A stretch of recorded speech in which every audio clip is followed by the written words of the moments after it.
Okay, so thank you so much for the invitation. Yeah, I hope this is my last presentation as a student for the GSC. Next time, just to be as a professional, as a PhD. Well, this presentation was originally presented in June for the EAG in the annual meeting. It's divided in 5 sections, so introduction, definitions, problem statement, deep learning for seismic inversion, field data results, and conclusions. And for this presentation, I include some slides at the end that complement the work that I have already done.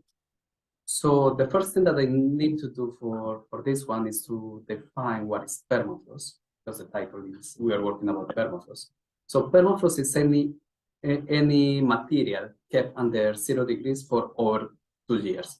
Because it's under 0 degrees, we have ice associated to that, and the ice can represent changes in volume and changes in permeability.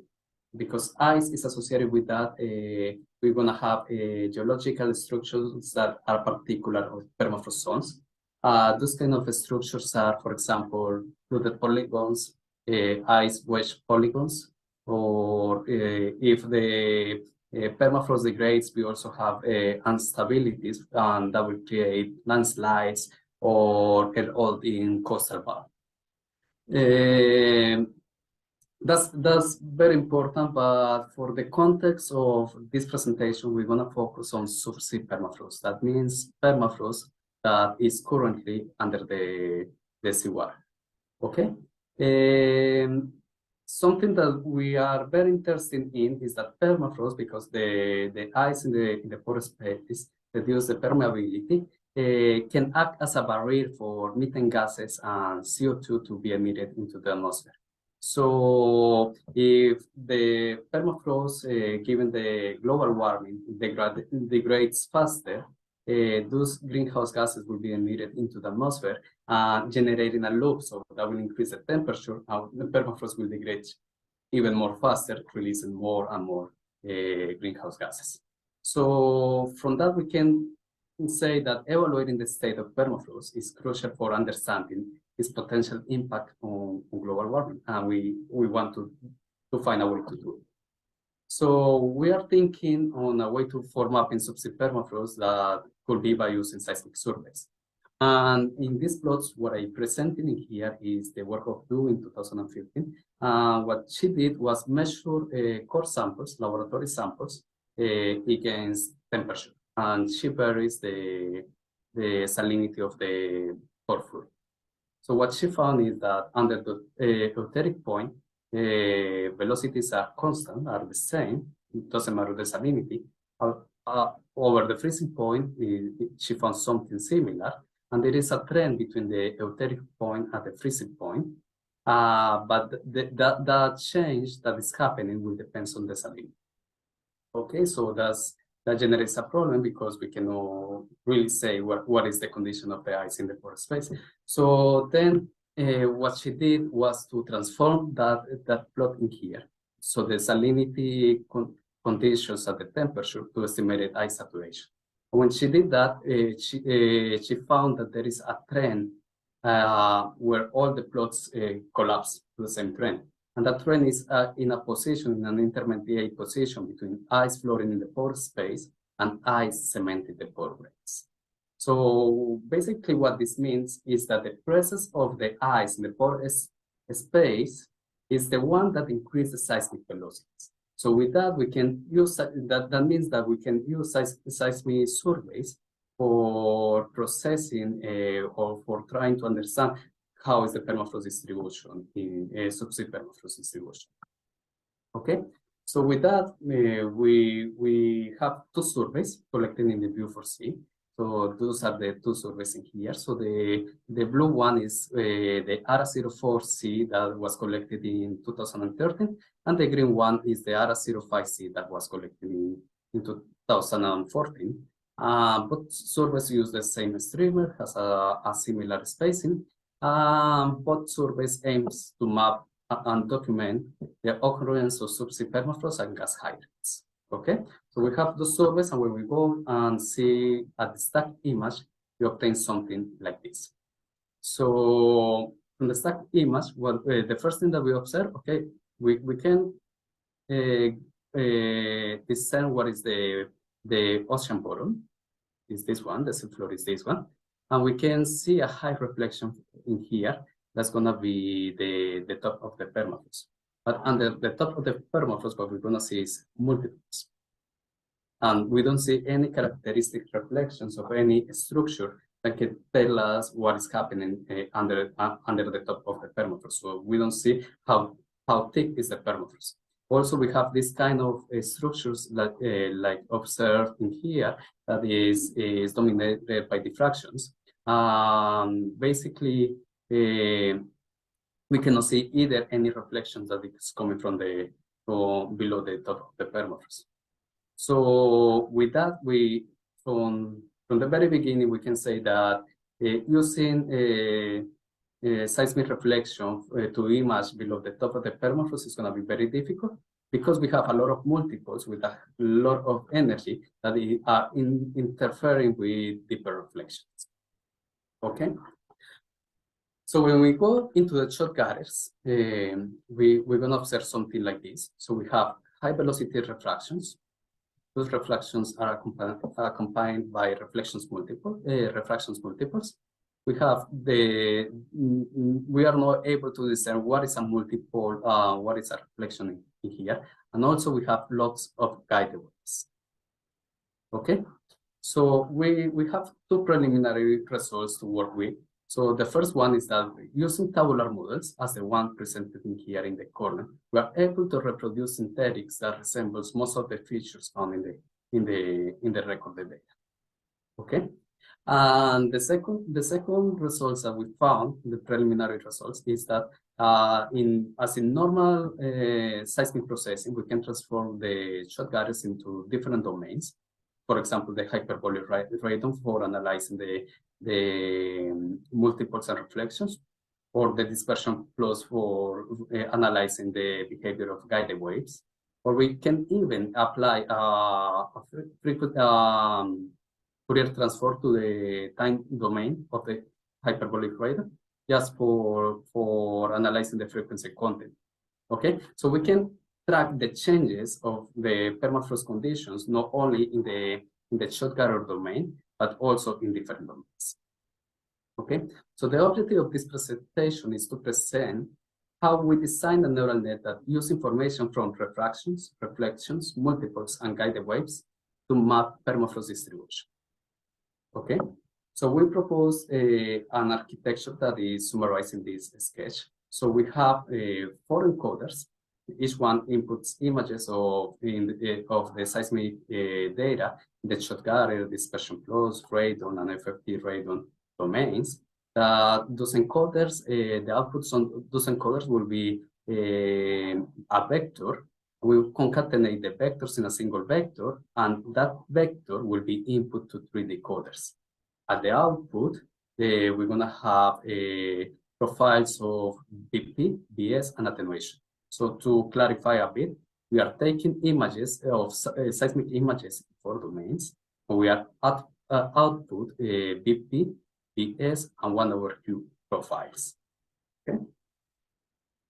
So we designed that neural net, but before for using a neural net, we first need to train it, and for training we need lots of data. So we designed synthetic data in 2 sets, one set that is 1D and one set that is 2D. And in the 1D set, we use tabular models. So the input of the neural net will be the image, so the synthetic images in the 4 different domains, and the labels of those those images will be simple, the vectors of velocity, BP and BS, and the 1/Q. Okay. The second part of the training samples, the training set, will be the 2D training set that will contain not simple tabular models, but we are including more complicated structures. So we allow the tabular models to have some inclination and a sinusoidal behavior, something like we observe in this video. Okay, and now we are providing not only one set of figures, but we are providing adjacent figures as well. Okay, and the labels will be continuing the profiles of velocity, Vp, Vs, and 1/q, but now it's going to be centered in the common mirror point of the mirror of the figures. Okay. So coming back to our architecture, so remember that our architecture has 4 inputs, 3 outputs, but for simplicity, I summarize that as in this figure.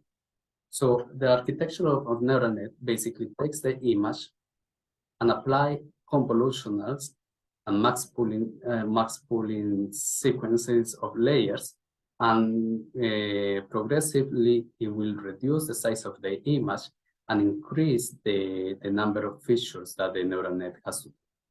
Okay. Then that will be reduced until providing a single vector, and that vector will feed a decoder. It's this one that is here. So the decoder is composed basically of transposed convolution that will increase the size of the image while reducing the number of parameters. And at the end, we apply a fully connected network. Okay. So we train an ensemble of 64 neural net. So we designed this neural net, and we train 64 neural net, similar neural net. And then in a second stage, we use the information that we train in the neural net for the different layers and transfer it to a 2D layer. So the 2D layer now inputs not only one image, but many images, and is centered in a central point, and we modify the first layer such that it will be able to read this input, but keep the other layers similar. After that, we train the neural net and optimize. Okay. So this is the results for the training. So as you can see, the first step for the 1D dataset is presented in here. The second step is presented in here. So in the first step, we can see a reduction in the error in the loss function that we reach in this value, and with a stop at the point when we observe overfitting. So that means that the difference between the training and the validation set start increasing. Okay. So when we stop and start retraining for the 2D data set, the first thing that we observe is an increase in the loss function, and this is expected because the new data set is much more complex than the 1D data set. So then we train again for another 20 epochs until we observe again evidence of overfitting this one. So we predict using the testing data sets for the 1D prediction and the 2D predictions. What we observe basically is that the inversion is working pretty well, is doing a good job, but it's providing a smooth version of the labels. So in all of the cases, you can see that it's providing pretty well the velocity reversals, the velocity guide, but it's smoother than the original label. Okay, so that happens for both for the 1D predictions and for the 2D predictions. Then now that we tested in synthetic data, we apply that neural net to the information that we collected in the Buford, and we apply that only to one single line for the moment. So that's line 06, and we invert only pivot velocities. So we observe that there are different velocities that could be associated with different permafrost conditions. So, but something that is very interesting is that the velocities increase toward the southeast. That's missing here towards the southeast. So that's the right of the plot. And very high velocities at the starting around 30 kilometers distance in the figure. Okay, when we compare that with our brute stack, we noticed that our velocity models agree are in a good agreement with the or velocities are in a good agreement with the stacking image. So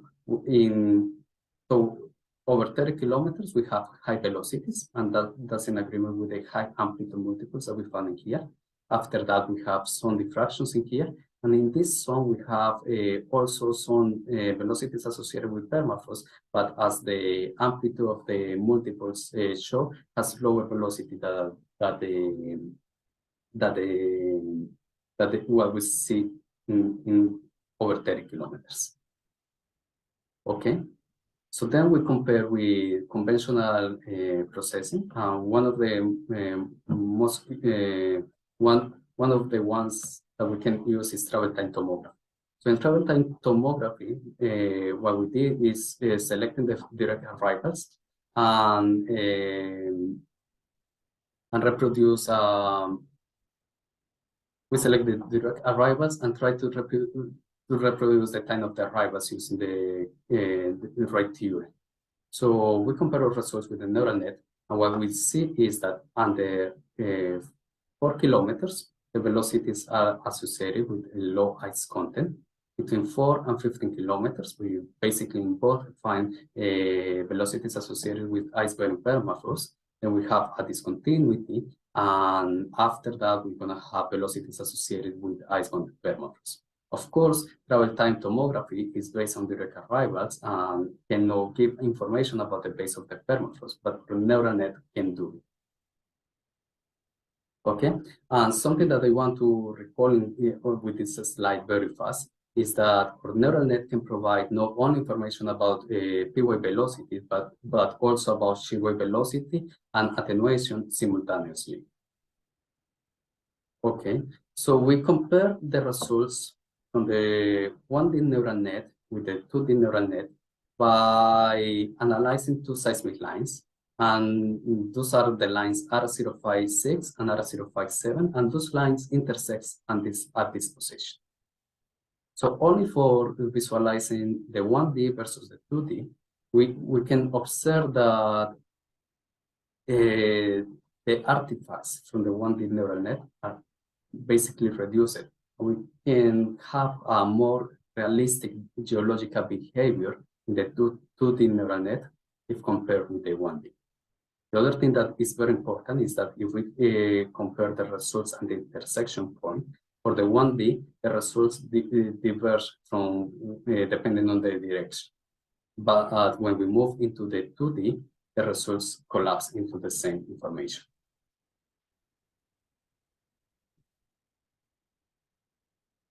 So once we train the neural net, we are able to apply the processing in a large-scale mapping for subsea permafrost nearly automatic. So I pass all the information from the 15 seismic lines that I show at the beginning, and I process and generate this plotting here. And what we can observe is that permafrost extension can be detected. You can observe in here, where's the permafrost. And this was impossible with a standard refraction and reflections analysis.